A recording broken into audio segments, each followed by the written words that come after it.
Nonverbal theorists and research imply that the study of facial expressions is the study of emotion itself. Experience and research has helped us to understand the human face as a primary tool used for transmitting emotional expressions.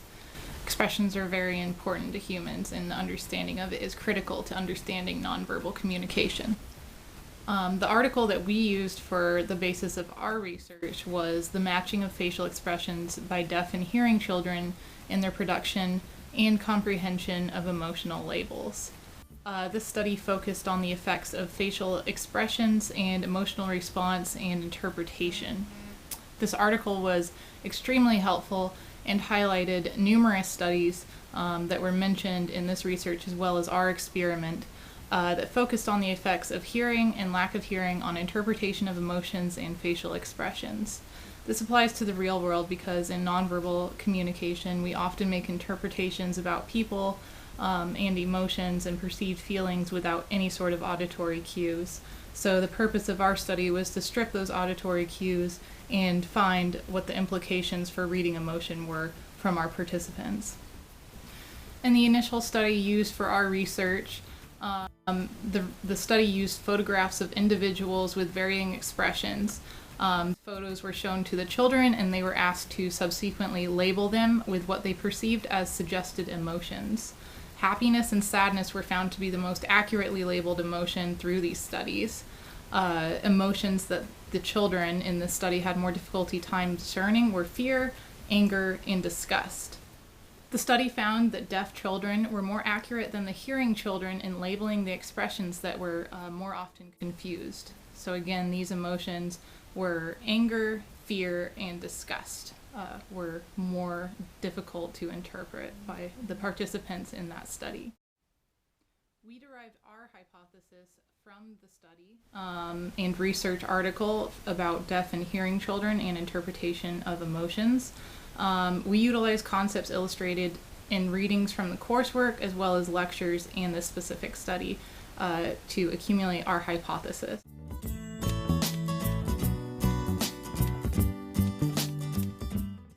We hypothesized that facial expressions and emotions can be determined based on nonverbal visual cues without the presence of auditory cues. The purpose of our experiment is to prove that devoid of sound, facial expressions and emotions can still be determined through nonverbal cues and facial expression. Further, through this exercise, we will also demonstrate that emotions displayed are often reciprocated or mirrored onto the observer as a form of recognition.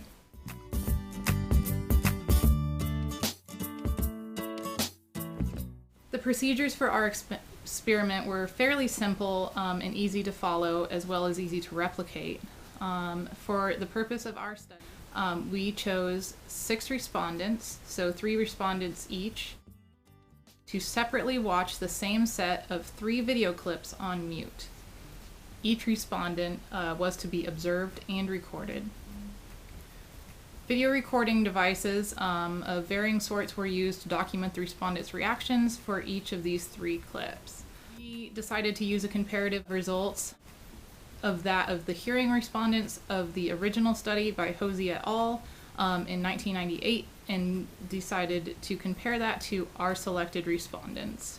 All 6 of our respondents were hearing individuals.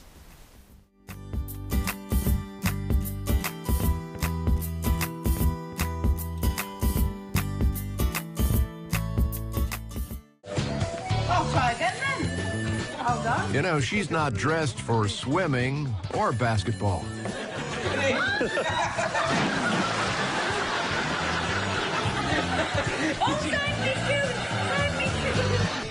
I'm waking up, ready to start a new day. Yeah, I'm ready to go. Step aside, don't try to get in my way. There's something you gotta know. You know, she's not dressed for swimming or basketball.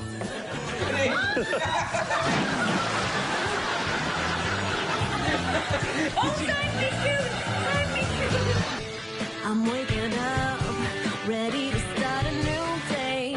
Yeah, I'm ready to go. Step aside,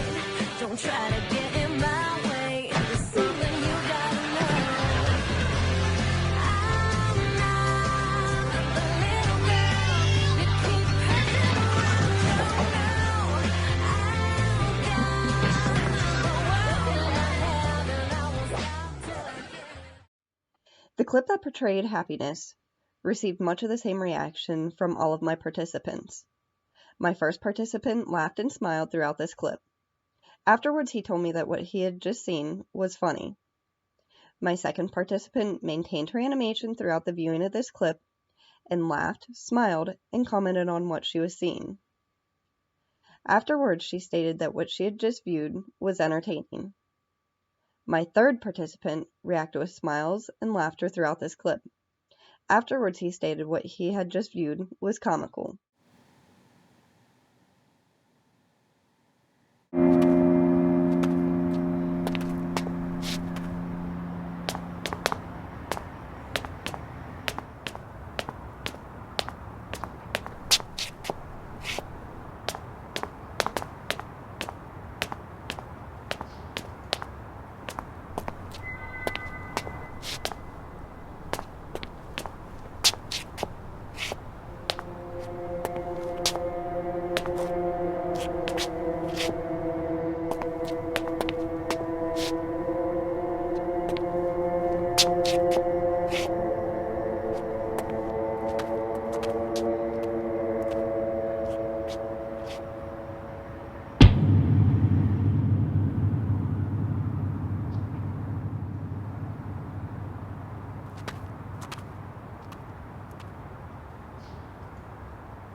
What the hell do you want?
The clip that portrayed fear received mixed emotions and thoughts from my participants. My first participant shook his head throughout the clip and appeared confused through much of it.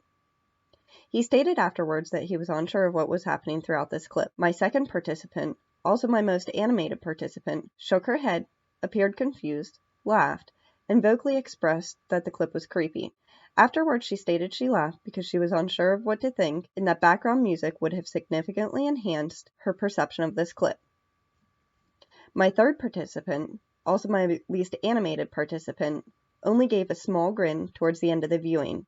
Afterwards, he stated that the background music would have indicated how he should have felt about this clip.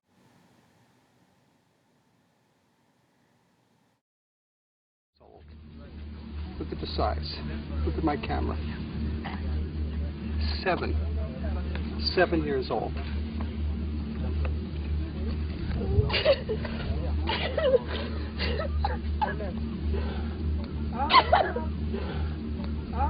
What are we gonna do?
size.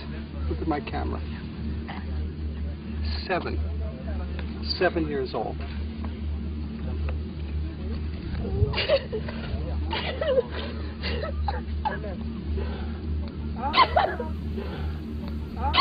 What are we gonna do?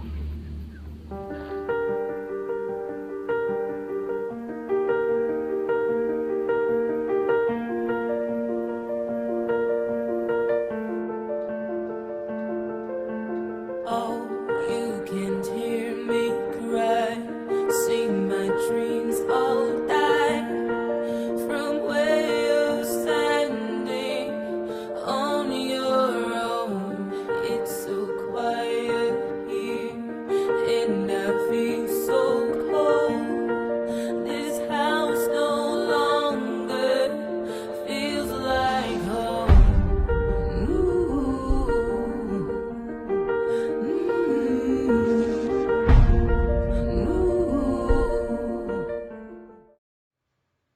The clip that portrayed heartfelt emotions such as fear, joy, and happiness received mixed emotions. My first participant shook his head and smiled throughout the clip.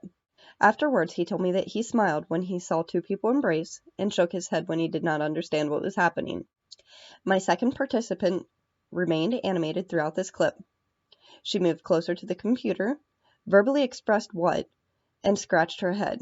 She also smiled and verbally expressed, "That's nice." Afterwards, she expressed that she would enjoy to watch this clip unmuted to better understand what was happening. She expressed that she understood the moments that portrayed happiness the best. My third participant maintained the least expression throughout this clip, only giving a small grin towards the end of the clip. Afterwards, he told me that background music or commentary, he could have better determined what was going on. He said he was unsure of how to react to this clip, as he did not feel much of it was evident without sound.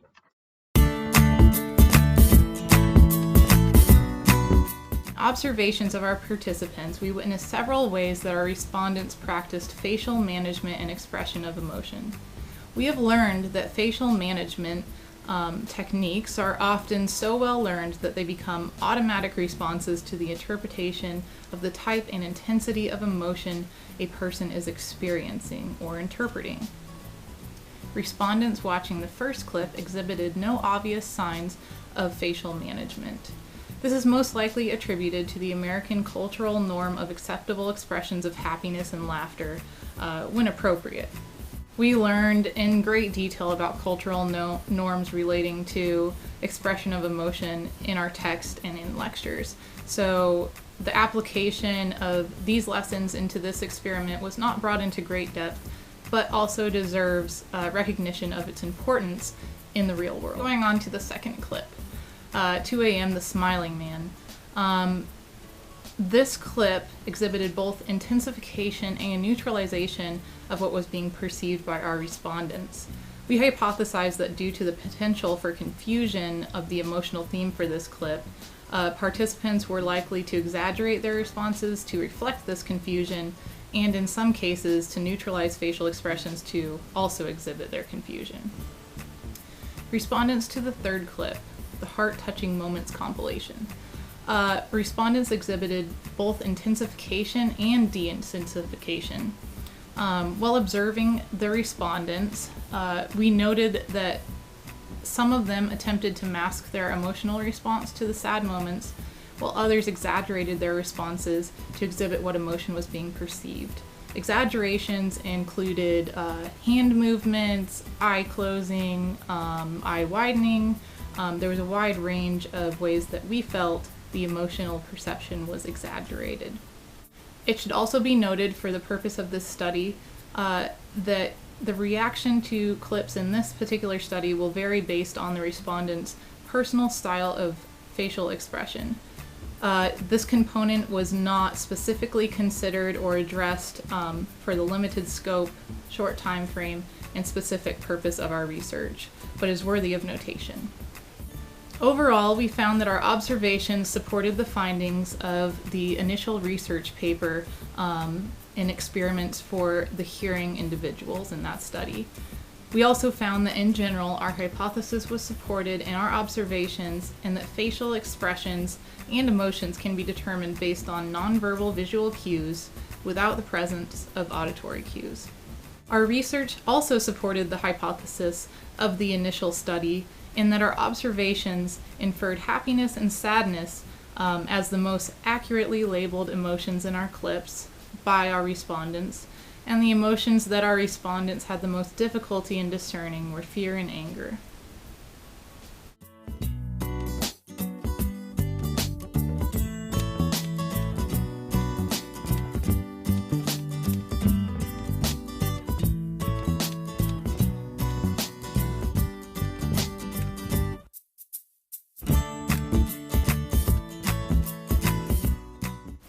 The study revealed the importance of nonverbal communication and emotional interpretation.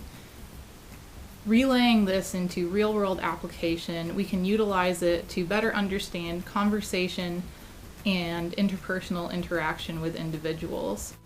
In this short study, as well as many others, we can better understand the importance of nonverbal communication without auditory cues, as well as the importance of auditory cues in certain emotional situations in context for interpretation.